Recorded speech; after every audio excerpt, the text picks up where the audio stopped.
The warning ignored. The great alien council chamber was silent, except for the deep hum of glowing crystals that lit the hall. At the center stood Elder Korra, his eyes filled with age and memory, his voice low but heavy. He raised his long, thin hand and spoke slowly, as if every word carried the weight of centuries. "Do not attack the humans," he said, his voice echoing across the dome. "I have watched them fight. I have seen them bleed, and I have seen them refuse to yield.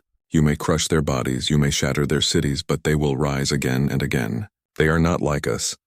The council, a circle of proud alien generals and leaders, shifted uneasily. Some narrowed their eyes. Others smirked. The idea of fragile humans being dangerous was laughable to them. General Vena, tall and armored in dark scales, let out a sharp laugh. "Elder, your words are stories meant for frightened hatchlings. Humans are soft creatures. They bleed from the smallest wounds. They die so easily. How can they stand against the might of our fleets?" A ripple of agreement moved through the chamber. Several commanders banged their staffs on the floor, a sign of support. Elder Korra's lips pressed into a thin line. He had seen this arrogance before, and it always ended in disaster. "They are soft," the elder whispered, his voice shaking with memory, "but their spirit is harder than steel. You think victory comes from weapons and ships. But humans, they carry war inside their hearts. They will fight even when hope is gone. That is what you do not understand." The chamber grew tense. Some listened in silence, but most rejected his warning. Commander Threx, with his sharp teeth gleaming, leaned forward. "Are we to fear creatures that cannot even breathe in vacuum? Are we to bend before a race that hides behind machines because their flesh is weak? No, Elder. It is time to end their expansion. Their colonies spread too far, their trade too bold. If we do not strike now, they will one day challenge us." Another voice rose, a younger general with fiery eyes. "Let us end them before they rise too high. One strike and Earth will kneel. We cannot wait while they grow stronger." The council chamber shook with voices of pride and anger.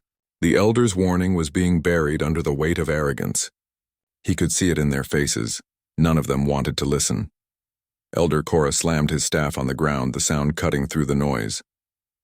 "You think blood means weakness," he said, his voice rising for the first time. "But you have never seen a human who refuses to fall. They will fight until their last breath. They will fight even when they are broken. Mark my words, you will regret this war." For a moment, silence returned. Some of the younger officers looked uncertain, but the older generals sneered. Pride was stronger than caution. General Vena stepped forward, his shadow long and heavy in the glowing light. "Old stories do not win wars, Elder Korra. Power does, and we have more power than they can ever dream of. Let us end this debate. The fleets are ready. The humans will not survive our fire." The council roared in agreement. The decision was made. The fleets would move against Earth. Elder Korra lowered his eyes. He had seen the same mistake in other ages. Leaders blind to the truth, believing strength was only in weapons, not in will. He knew nothing he said could stop them now. He turned away, whispering only to himself. "They bleed, but they never yield." As the generals signed the order of war, a dark feeling spread in Korra's chest. He could almost see it. The burning skies, the broken cities, and the humans standing in the ashes, still fighting, still refusing to bow. The aliens thought victory was certain, but Korra knew better. He had seen the spark in human eyes, and so the fleets of the alien empire prepared to move. Engines roared, ships lined up in formation, weapons charged with deadly fire. Across the stars, messages were sent. War with Earth begins now, but far away on the blue planet under the warmth of the sun, humans were not afraid. They had heard the rumors of alien movements. They knew an invasion was coming, and deep inside, they were ready. The storm was about to begin. The first clash. The alien fleets moved like a storm across the dark sea of space. Thousands of ships formed a black wall that covered the stars. Each one carried weapons strong enough to burn a city in a single shot. The generals inside their flagships believed the battle would end quickly. Humans would kneel once their defenses broke, but the first target was not Earth. It was a small outpost near the edge of human territory, a mining colony built on a barren moon. The aliens thought it would fall in minutes, a perfect place to test their strength. Inside the colony, alarms screamed. Red lights flashed across metal corridors as families rushed toward underground shelters. Soldiers in simple armor grabbed rifles and stood at the gates. Their commander, Captain Harris, looked at his people and gave only one order: hold the line. No matter what happens, do not give up. The alien ships entered orbit, glowing with deadly fire. The first strike came fast, a rain of plasma tearing into the colony's walls. Explosions ripped through towers, fire rose high into the black sky. Dust and smoke filled the air. The ground shook like an earthquake. The aliens expected silence. They expected surrender. Instead, bullets and rockets flew back at them from below. Human guns were weaker, but they roared with fury. Soldiers who had lost homes and families kept firing even as rubble fell around them. General Vena watched from his command screen and frowned. Strange, he muttered. They are still fighting.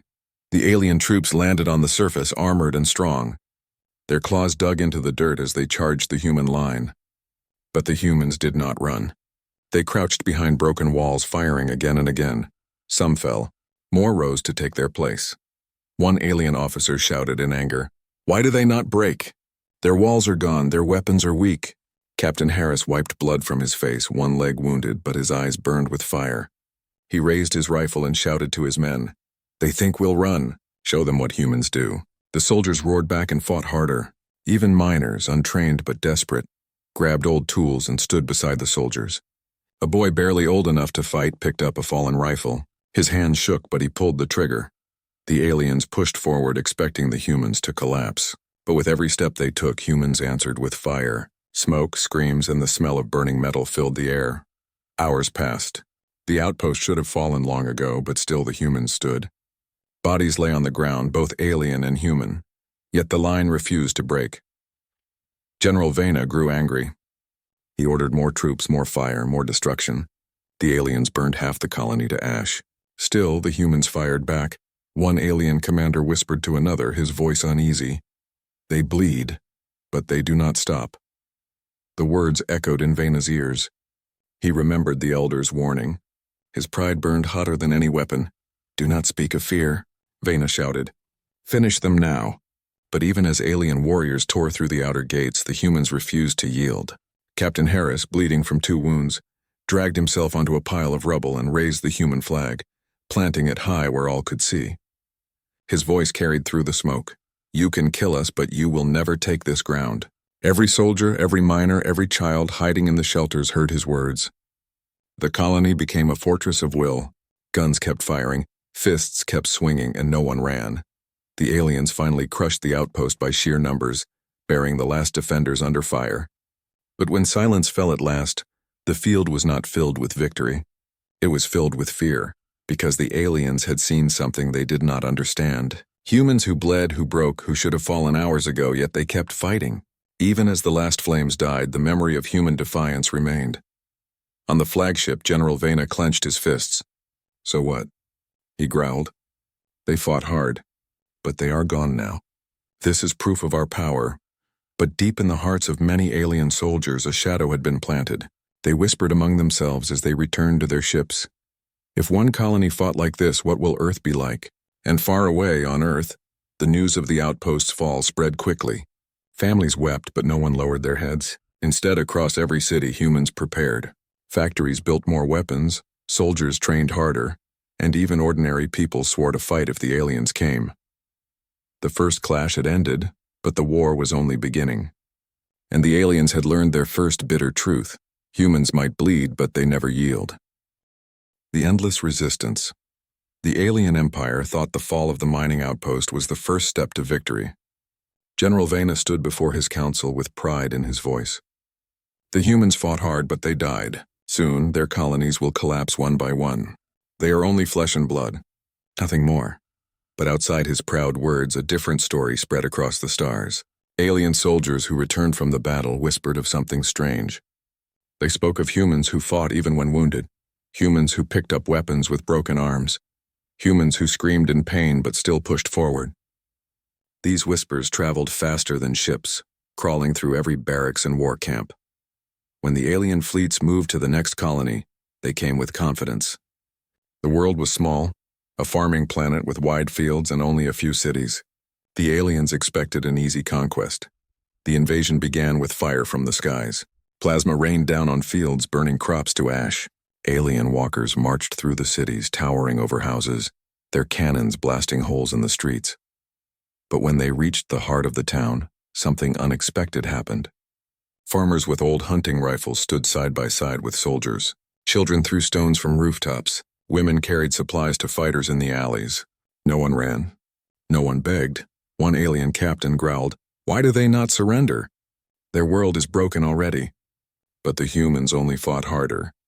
When their weapons ran dry, they used knives. When knives broke, they used their hands. Every street became a battlefield, every house a fortress. In one burning street, a human mother held a broken rifle and faced an armored alien. Her hands shook, but she did not move aside. "This is our home," she said, voice trembling but firm.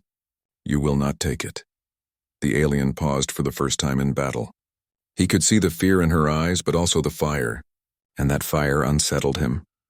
The aliens crushed the colony with heavy losses, but once again they did not feel like winners. They had taken the land, but it was painted with their own blood as much as human blood. For every alien who marched proudly, another muttered to himself, "These creatures, they do not stop." General Vena grew impatient.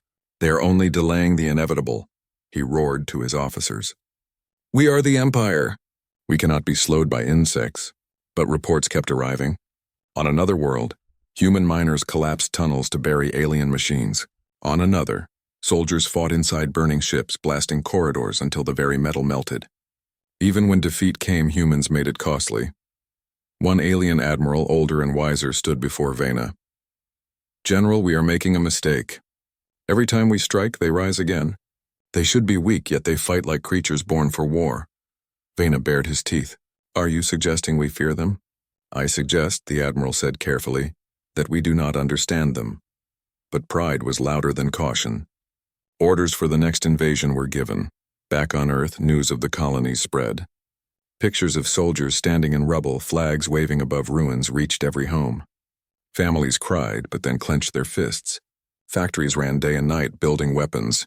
Ordinary workers became fighters. Even children trained to carry messages and supplies. One old veteran stood in the Capitol and shouted to the crowd, "We may bleed, but we will not fall. Let them come. Let them see what it means to face humans." The crowd answered with a roar that shook the city. The spirit of resistance grew stronger with every loss. The aliens thought each victory weakened humanity. But the truth was different. Each battle only hardened them. Every fall became a lesson. Every loss became fuel for greater fury. In dark war rooms, alien soldiers whispered again, "They fight like shadows. They rise from ashes. They never yield." And in his chamber, Elder Korra heard the whispers too. He closed his tired eyes and said softly, "The Council ignored my warning. Now they will see the endless resistance, and it will break them, not the humans."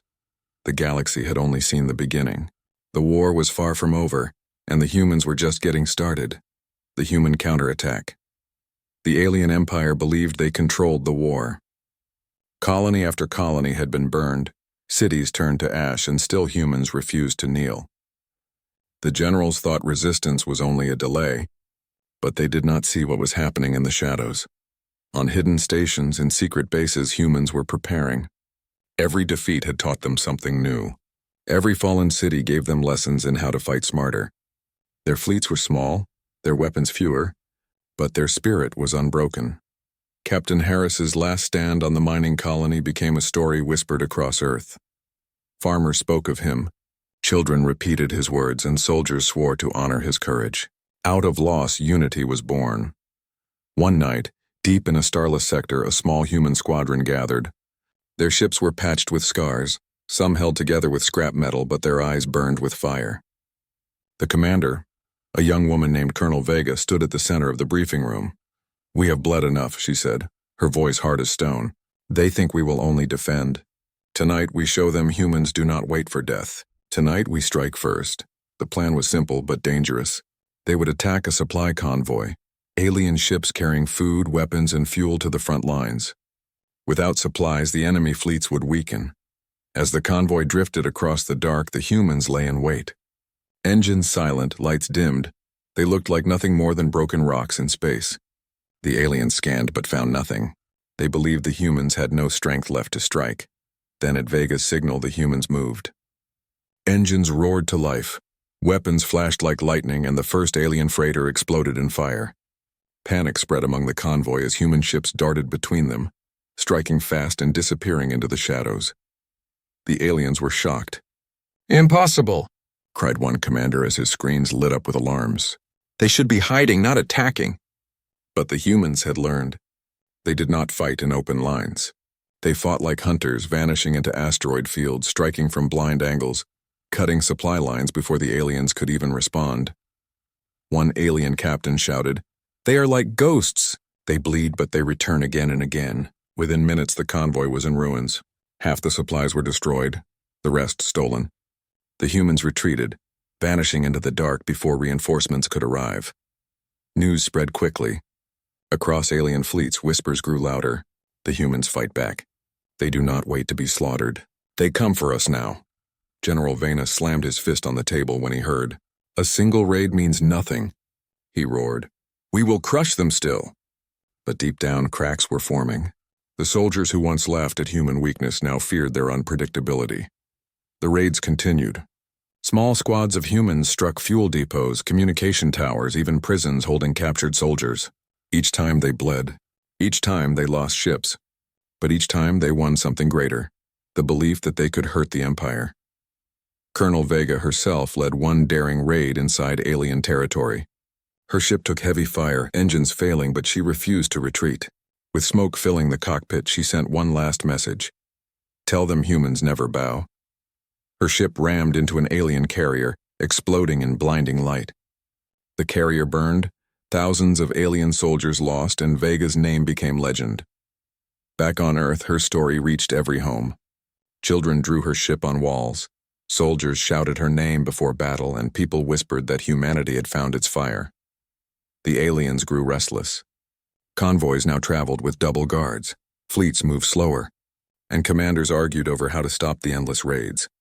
One alien officer, tired and shaken, whispered during a council, "We thought they would fall once we drew blood. But their blood does not weaken them. It makes them stronger." Elder Cora, standing in the shadows of the council chamber, finally spoke again. His voice was calm but heavy with truth. "I warned you," he said. "They bleed, but they never yield, and now they hunt you." The war had changed. No longer were humans only defending their homes. They had taken the fight into enemy space, and for the first time, the Empire felt fear not of weapons but of willpower stronger than any fire. The endless resistance had turned into the first counterattack. And it was only the beginning. The broken pride. The Alien War Council met inside the grand chamber of black stone, walls glowing with faint energy lines, banners of the Empire hanging high. The air was heavy with the smell of smoke and metal, carried in by commanders returning from battle. One after another, reports were placed on the long silver table. Each one told the same story. Humans striking, humans resisting, humans refusing to fall. General Vena sat at the head, his jaw tight, his claws digging into the armrest of his chair. His voice thundered through the hall. "Enough of these whispers. These are small victories, nothing more. A few raiding parties cannot challenge the Empire. Our pride, our power, is greater than all their stubbornness." But the faces around the table were not filled with pride anymore. Some looked away, others avoided his eyes. The endless resistance had shaken even the strongest commanders. One admiral stood slowly. His armor was cracked, his voice low and tired. "General, I lost 3 convoys last month. Not to fleets, to shadows. Human ships appear from nowhere, strike hard, and vanish. My soldiers do not sleep. They fear every corner of the stars." Vena's teeth bared in anger. "Cowards! You let fear control you!" But another voice rose from the far end of the chamber. It was Commander Lise, young but sharp, her eyes burning not with pride but with warning. "It is not cowardice, General. It is truth. The humans do not fight like us. They do not measure victory in land or numbers. They measure it in will. And their will is unbreakable." The chamber went silent. Vena's pride clashed with her words. His hand slammed on the table, the sound echoing like thunder. "Unbreakable? Nonsense. Every creature breaks. Every world falls. It is only a matter of time." Elder Cora, who had been silent until now, stepped forward. His old staff tapped on the floor as he moved to the center. His voice was calm. but it carried weight like a mountain. I told you this would happen. You laughed at my warning. Now your fleets bleed more than humans. You thought victory was only about weapons, but you have discovered the truth. Humans fight with something you cannot see. Pride cannot defeat them. Power cannot silence them. A murmur spread among the council. Some lowered their heads. Others clenched their fists. For the first time, the Empire's pride was not whole. Meanwhile, in the outer sectors, alien soldiers felt the cracks too. Whispers ran through barracks. The humans do not fear death. They fight after losing everything. How can we win against that? One soldier, trembling, told his commander, "We burned their homes and they kept fighting. We destroyed their colonies and they kept rising. General, what if the Elder is right?" The commander had no answer. Back on Earth, the broken pride of the Empire became fuel for humanity. Factories thundered, cities glowed with fire of preparation, and across the world voices rose together. The humans no longer saw themselves as victims. They were survivors, warriors born in fire. In a ruined colony where smoke still rose from shattered towers, a human child stood beside her mother. She picked up a broken alien helmet from the rubble and held it high. "They will never break us," she whispered. The words spread like wind, repeated in every trench, every bunker, every ship. But inside the alien chamber, anger burned brighter than wisdom. General Vena could not accept defeat even in spirit. His pride was too sharp, his arrogance too deep. "We will crush them with one final strike," he declared, his voice shaking the walls. "Let us burn Earth itself. Let us show them the Empire does not bend. Our pride will stand above their stubbornness." The council looked uneasy. Some nodded in fear of him. Others stayed silent. Elder Korra's eyes closed as he whispered to himself, "Your pride is broken, and yet you cling to it. You cannot see that it will destroy you." The decision was made. The alien fleets prepared for a grand assault on Earth.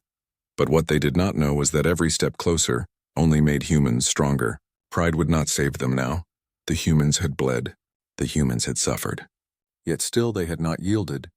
And soon, the galaxy would see whose spirit truly stood unbroken. The turning point. The sky above Earth burned red as the alien fleets arrived. Their ships filled the heavens, blotting out the stars.